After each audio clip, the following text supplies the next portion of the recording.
हाँ जी, नमस्कार फ्रेंड्स। सुधार एजुकेटर के इस यूट्यूब प्लेटफॉर्म पर एक बार फिर से आपका स्वागत है। मेरा नाम है विक्रम सुधार और हाल फिलहाल ही में जो हरियाणा कांस्टेबल के थे जितने भी एग्ज़ाम थे वो सारे लगभग कंप्लीट हो चुके हैं। जितने भी शिफ्ट थी वो लगभग हो चुकी है। हमने उसमें देखे थे जो बायोलॉजी के क्वेश्चन आए हुए थे, बहुत ही एडवांस लेवल के क्वेश्चन थे और उस टॉपिक को किसी ने नहीं पढ़ाया है। तो उसी टॉपिक को मैं लेके आया हूँ और इसको मैं कंप्लीट करने वाला हूँ 3 लेक्चर में, जिसमें पहले जो 2 लेक्चर होंगे वो थ्योरी के होंगे, ठीक है, और जो लास्ट का 1 लेक्चर होगा उसमें MCQs होंगे। मैं आपको इस बात की पूरी गारंटी दे सकता हूँ कि इन MCQs से बाहर कुछ भी नहीं आने वाला, ठीक है। जो थ्योरी मैं करवाने वाला हूँ वो मैं बिल्कुल हिंदी और इंग्लिश दोनों में करवाऊँगा, पर उसमें हिंदी को प्रेफरेंस दी जाएगी क्योंकि हरियाणा में हिंदी के ज़्यादा पढ़ते हैं। वैसे जो बायोडाइवर्सिटी टॉपिक है ये मोस्टली पूछा जाता है। अगर कोई मुझसे पूछे भी कहाँ से उन्होंने ये क्वेश्चन उठाए हैं, तो उन्होंने 9th और 10th की बुक जो CBSE की है, लखमीर सिंह जगमीत कौर के द्वारा लिखी गई है एस चांद पब्लिकेशन से, उनमें से मोस्टली क्वेश्चन जो है वो उठाए गए हैं, क्योंकि मैंने उन्हीं में से सारे क्वेश्चन उठाए हैं, लगभग वहीं से ही क्वेश्चन आए हैं, ठीक। तो आपकी मैं पूरी कंप्लीट थ्योरी करवा दूंगा और उसके बाद में जो MCQs बनते हैं इसके ऊपर 103 के करीब, वो भी मैं 3rd लेक्चर में आपको करवा दूंगा, ठीक है। तो मेरे लेक्चर को पूरा कभी स्किप ना करें, एक एक पॉइंट आपके लिए इम्पोर्टेंट रहेगा और एक एक पॉइंट को मैं अच्छे से एक्सप्लेन करूँगा, ठीक है। तो ज़्यादा समय नहीं लेते हुए आज हम स्टार्ट कर रहे हैं आज का अपना टॉपिक, एनिमल किंगडम, जिसे हम बोलते हैं जंतु जगत। क्या बोलते हैं जी? जंतु जगत। हिंदी वाले ध्यान से समझे, इसको बोलते हैं जंतु जगत। आप ध्यान दीजिए, इसके आगे 2 पार्ट हैं जिसको हम पढ़ेंगे। फर्स्ट जूलॉजी, सेकंड इज बोटेनी, ठीक है। देखो, जू जू क्या होता है? हम बोलते हैं जू देखने चलेंगे जहाँ पर जानवर रहते हैं, ठीक है। तो जूलॉजी को हम बोलते हैं जी जंतु जगत, ठीक है। बोटनी, बोटनी को बूटा,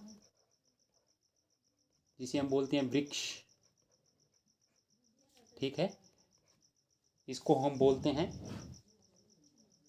जो पौधे होते हैं, पौधे जगत, जो पौधों की स्टडी होती है, यानी कि इसको हम बोलते हैं इंग्लिश में study of plants, study of plants. Background जो आवाज़ आ रही है उसको आप स्किप कर सकते हैं एक बार, क्योंकि ये आएगी। इतना शांतिपूर्ण जो जगह नहीं है मेरे पास अभी अवेलेबल, और इसे हम बोलते हैं स्टडी ऑफ एनिमल्स, यानी कि जंतु जगत के अध्ययन को हम बोलते हैं जूलॉजी, और जो पौधे हैं, पौधे जगत के अध्ययन को हम बोलते हैं बॉटनी। ये 2 पॉइंट मोस्टली पेपर में पूछे जाते हैं, जूलॉजी किसे कहते हैं और बॉटनी किसे कहते हैं, ठीक है। 2 क्वेश्चन तो यहीं से बनते हैं, ठीक है। चलिए, ये नोट कर लीजिएगा, इसकी PDF मैं आपको प्रोवाइड कर दूंगा, ठीक है। अब चलिए नेक्स्ट पॉइंट की ओर। नेक्स्ट पॉइंट जो पूछा जाता है वो पूछते हैं व्हाट इज टेक्सोनोमी। टेक्सोनोमी क्या होती है? टेक्सोनोमी को हिंदी में बोलते हैं जी वर्गीकी। हिंदी में कोई गलती हो तो उसे मुझे माफ़ करना। देखो, वर्गीकी में क्या किया जाता है, इसमें जंतुओं का नामकरण और उनकी क्लासिफिकेशन की जाती है। उनकी क्या की जाती है? क्लासिफिकेशन, मतलब किस किस टाइप के जो जंतु होते हैं वो इसमें आते हैं, उसको हम बोलते हैं टेक्सोनोमी। लगभग 4000 प्रजातियां आज तक रजिस्टर्ड हो चुकी हैं इस टेक्सोनोमी के अंदर, ठीक है। एक बात ध्यान दीजिएगा, इम्पोर्टेंट पॉइंट है।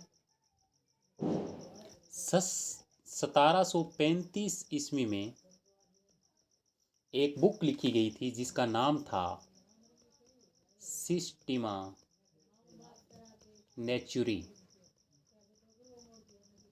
क्या नाम था जी? सिस्टिमा नेचुरी। ये एक बुक थी जिसको लिखा किसने था? इसको लिखा था कैरोलस लीनियस ने। किसने लिखा था जी? कैरोलस लीनियस ने इसको लिखा था।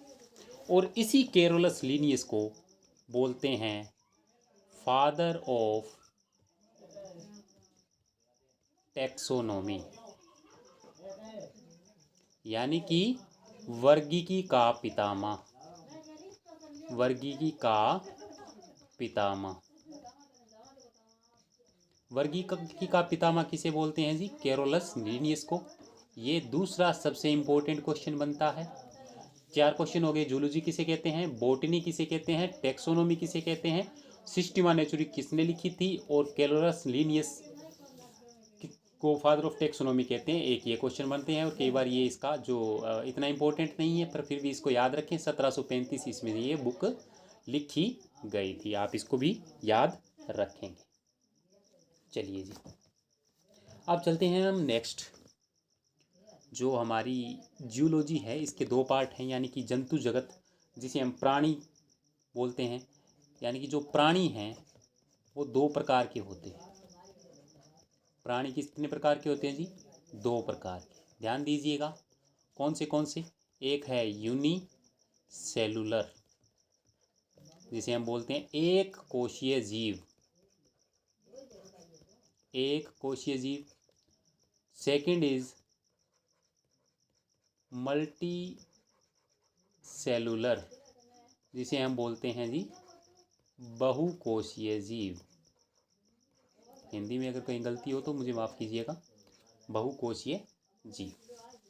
अब देखिए इन दोनों के ऊपर बहुत सारे क्वेश्चन पूछे जाते हैं, यूनिसेलुलर और बहुकोशीय पर।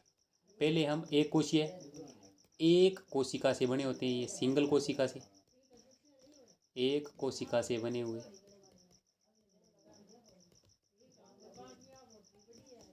दूसरा है बहुत सारी कोशिकाओं से मिलके।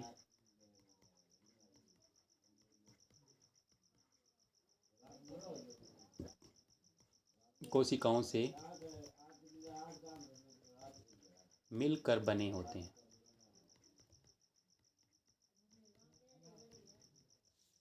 ठीक है, ये बहुत सारी कोशिकाओं से मिलकर बने होते हैं। हाँ जी। नेक्स्ट देखिए, इसका जो एग्जाम्पल है, जो इसकी जो उदाहरण है, इसकी जो एग्जाम्पल है वो है प्रोटोजोआ संघ। प्रोटोजोआ संघ, जिसको हम बोलते हैं इंग्लिश में फाइलम। क्या बोलते हैं? फाइलम। और जो ये बहुकोशिका हैं, जो मल्टी सेलुलर है, इसको हम 9 संघ में बांटा गया है। कितने संघ में? 9 संघ में। ये इंपॉर्टेंट है जी, याद रखिएगा कितने संघ में बांटा गया है? 9 संघ में। और इन सब के सब 9 संघों की हम प्रॉपर्टीज़ पढ़ेंगे। ठीक है, सब की सब प्रॉपर्टीज़ पढ़ेंगे। एक एक चीज़ को मैं बड़ी बारीकी से आपको समझाऊंगा और क्या क्या क्वेश्चन उसके ऊपर आते हैं वो भी आपको मैं बताने वाला हूँ। ठीक है, चलिए अब हम बात कर लेते हैं सबसे पहले प्रोटोजोआ की। जो जो मैं पॉइंट लिखा रहा हूँ नोट करते रहिएगा जी। प्रोटोजोआ,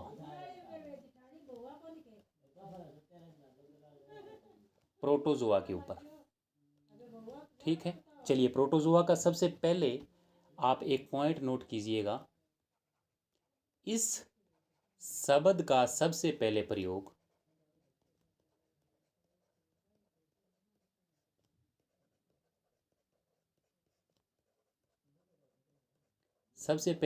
किया था गोल्डफस ने। किसने किया था?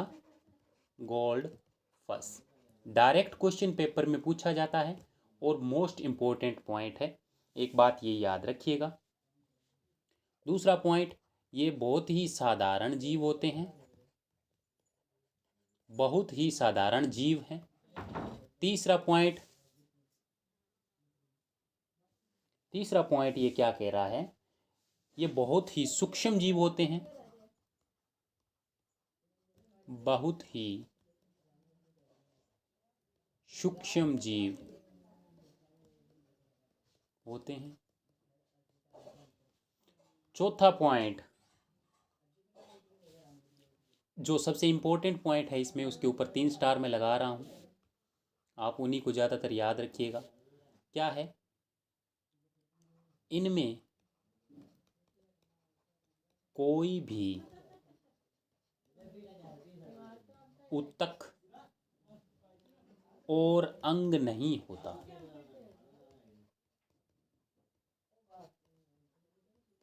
ठीक है जी, आप ये बात याद रखेंगे कि इनमें कोई भी अंग और कोई भी उत्तक नहीं होता है। ठीक है।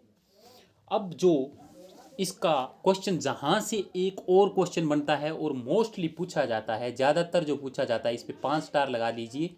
अगर पूछा जाएगा तो क्वेश्चन ज़्यादातर इसी पॉइंट से पूछा जाएगा। क्या है? शरीर की बाहरी सतह से, शरीर की जो बाहरी सतह है, बाहरी सतह से श्वसन और उस उत्सर्जन की क्रिया इससे होती है। उत्सर्जन की क्रिया होती है।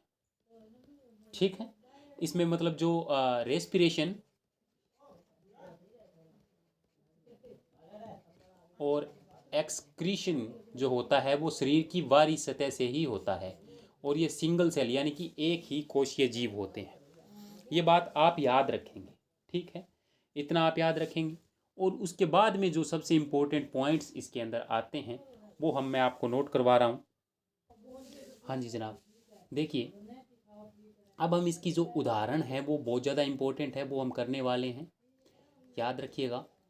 उदाहरण में देखिए, सबसे पहला हम बात करते हैं एमीबा की। इसे हम एंट एमीबा हिस्टोलिटिका भी बोलते हैं।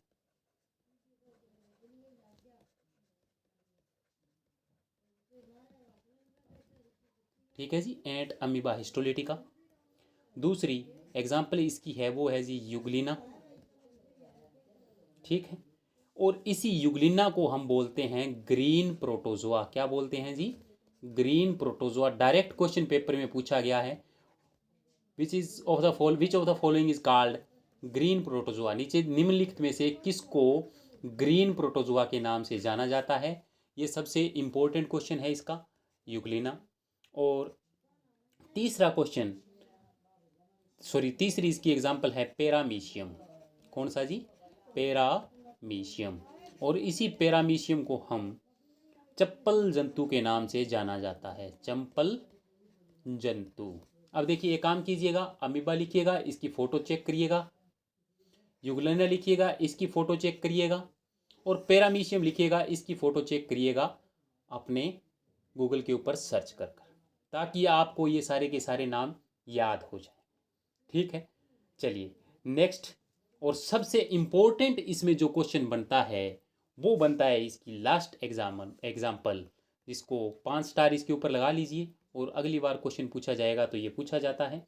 इसका नाम है जी ट्रिप्नो ट्रिप्नोसोम गेबियानास। ट्रिप्नोसोम गेबियानास। एक बात रखिएगा, ये एक ऐसा प्रोटोजोआ है जो स्लीपिंग सिकनेस नाम की बीमारी बनाता है। Sleeping sickness. अब ये स्लीपिंग सिकनेस क्या होती है? आदमी सोया सोया ही मर जाता है, उसको पता ही नहीं चलता मैं कब मर गया। मतलब सबसे अच्छी मौत, इंसान सोता ही रह जाता है और वो मर जाता है। और इसकी वाहक कौन होती है? वाहक इसका पूछा जाता है मोस्टली, ये कहाँ से फैलता है, किसके द्वारा फैलता है? तो ये सीसी फ्लाई के द्वारा। CC fly. सिंपली एक आपको काम करना है, ये ट्रिप्नोसोमा गेबियंस जो गूगल के अंदर लिखना है, इसकी फ़ोटो चेक करनी है, सीसी फ्लाई की फ़ोटो चेक करनी है, और ये जो स्लीपिंग सिकनेस है ये भी चेक कर लेना है आपने भी, स्लीपिंग सिकनेस होती क्या है। इससे आपको पूरा का पूरा अंदाज़ा हो जाएगा। ठीक है जी।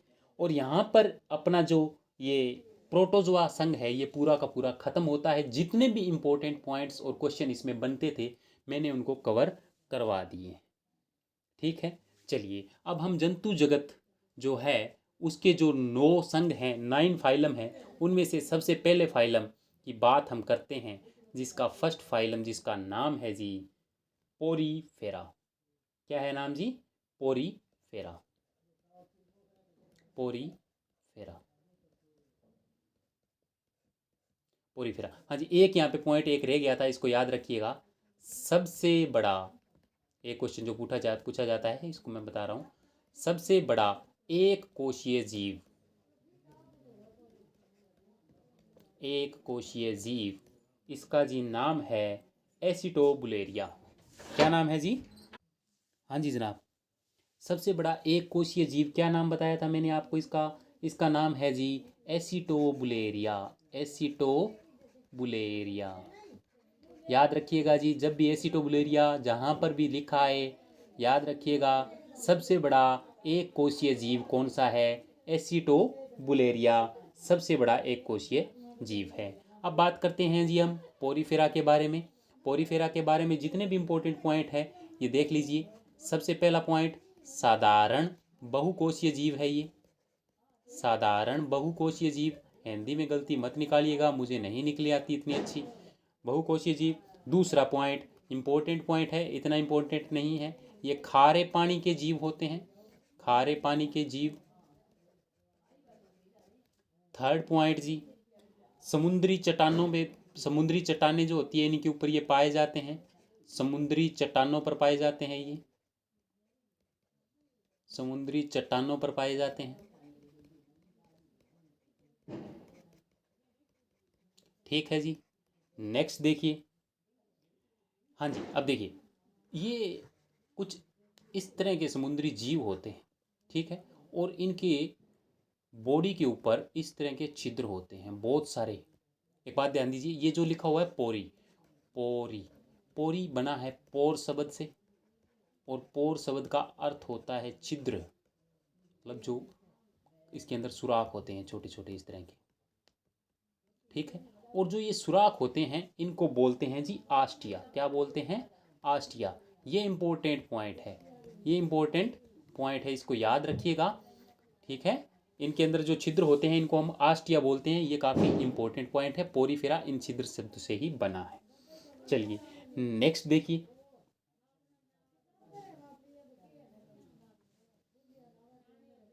और ये जो ओस्टिया होते हैं इन्हीं के द्वारा जल, ऑक्सीजन और फूड, जल, ऑक्सीजन और फूड जो है वो पहुंचता है इन्हीं ओस्टिया के द्वारा।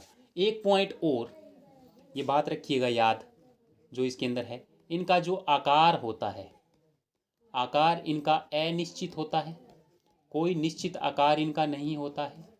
दूसरी बात, ये चल फिर नहीं सकते, चल फिर नहीं सकते, मूव नहीं कर सकते ये, ठीक है, ये एक जगह ही पड़े रहते हैं, ये बात याद रखिएगा। हाँ जी। अब जो नेक्स्ट पॉइंट है वो इनमें से जो इम्पोर्टेंट है वो याद रखने वाला वो है, इनको सामान्यतः स्पंज कहा जाता है। सामान्यतः इनको क्या कहा जाता है? ये डायरेक्ट क्वेश्चन पेपर में पूछा जाता है जी। इनको सामान्यतः का क्या कहा जाता है जी? स्पंज कहा जाता है। क्या कहा जाता है जी? स्पंज कहा जाता है। इस बात को आप याद रखेंगे और अपनी कॉपी में इसको नोट भी कर लेंगे, ठीक है। चलिए, अब एक पॉइंट इसके अंदर जो बच गया वो क्या है जी? इसके उदाहरण हैं। इसके उदाहरण कौन कौन से हैं वो देखिए जी। फर्स्ट, साइसन। दूसरा दूसरा जो वो है बाथ स्पंज। सिंपली याद करने का तरीका कुछ नहीं है, इसको सिंपली गूगल कीजिए, आपको इसकी फोटोज गूगल पे है वो मिल जाएगी। थर्ड है यूप्लेक्टेला, ठीक है, और लास्ट स्पंजिला। क्या नाम है जी? स्पंजिला। आपको ये चारों के चारे उदाहरण जो है वो याद रखने हैं, कोई भी आप इसमें से मिस नहीं कर सकते अगर आपको सारे के सारे क्वेश्चन जो है वो अटेम्प्ट करने हैं तो, ठीक है जी। चलिए अब हम बात करते हैं नेक्स्ट की। हाँ जी, नेक्स्ट देखिए, इसके अंदर जो इसका सेकंड आता है, सेकंड जो फाइलम है वो देखिए, सिलेंट्रेटा।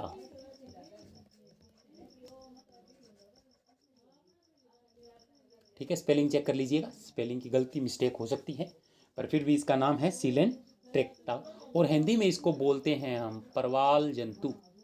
क्या बोलते हैं जी? परवाल जंतु। अब इसके सारे इंपॉर्टेंट पॉइंट्स के ऊपर हम डिस्कस करने वाले हैं। सबसे पहला और सबसे इम्पोर्टेंट पॉइंट, इसका जो नया नाम क्या है? नया नाम इसका है जी निडेरिया। क्या नाम है जी इसका नया नाम? निडेरिया। याद रखिएगा, नया नाम क्या है? निडेरिया। दूसरा पॉइंट इसका याद रखिएगा, ये समुद्री जल में पाए जाने वाले जीव हैं, समुद्री जल में पाए जाने वाले।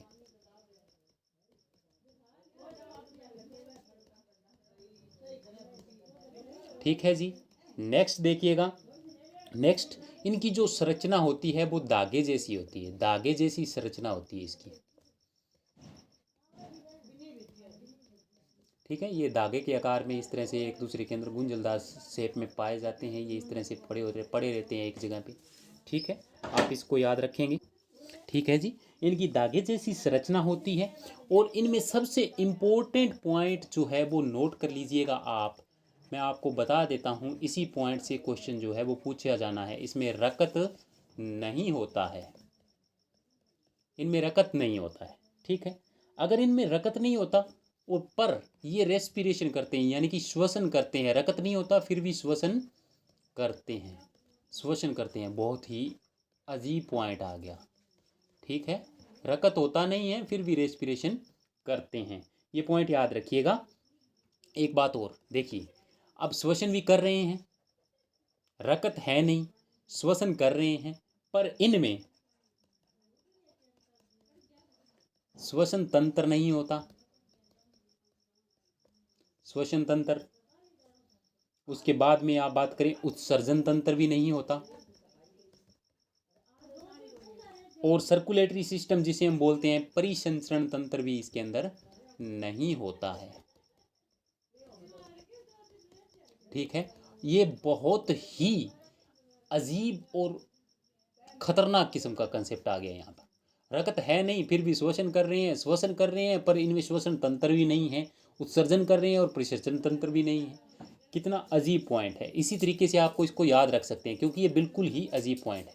एक देखिए जी, इसके अंदर एक आता है great barrier reef, great barrier reef. What is this great barrier reef? देखिए, ये ऑस्ट्रेलिया महाद्वीप है। ठीक है, ऑस्ट्रेलिया महाद्वीप के उत्तर पूर्व के अंदर जो समुंदर है उसके अंदर घास इस तरह की तैरती रहती है, इस तरह से तैर रही है। जो ये धागे की आकार के जितने भी हैं ये सारे के सारे इसके अंदर क्या रहे हैं? तैर रहे हैं, जिसकी वजह से यहाँ पे काफ़ी बड़ा एक द्वीप सा बन गया है जिसे हम बोलते हैं ग्रेट बैरियर रीफ। ठीक है, और ये ग्रेट बैरियर रीफ किससे बना होता है? देखिए, ये जितने भी जीव हैं, ठीक है, ये कैल्शियम कार्बोनेट छोड़ते हैं। क्या छोड़ते हैं जी? Calcium carbonate. ये भी बात आप याद रखेंगे, ये कैल्शियम कार्बोनेट को क्या कर रहे हैं? रिलीज कर रहे हैं, और इसी कैल्शियम कार्बोनेट से क्या बना हुआ है जी? ग्रेट बैरियर रीफ जो है वो बना हुआ है। ठीक है, चलिए अब इसकी जो एग्जाम्पल है, जो उदाहरण है वो हम कर लेते हैं, और इसी के साथ आज का जो लेक्चर है हम यहाँ पे समाप्त करेंगे। उदाहरण देख लीजिए जी, इसकी उदाहरण देखिए। इसकी उदाहरण इसकी सबसे पहली है हाइड्रा फर्स्ट। ठीक है, ये मीठे पानी में पाया जाता है जी, मीठे जल के अंदर पाया जाता है हाइड्रा, मीठे जल में,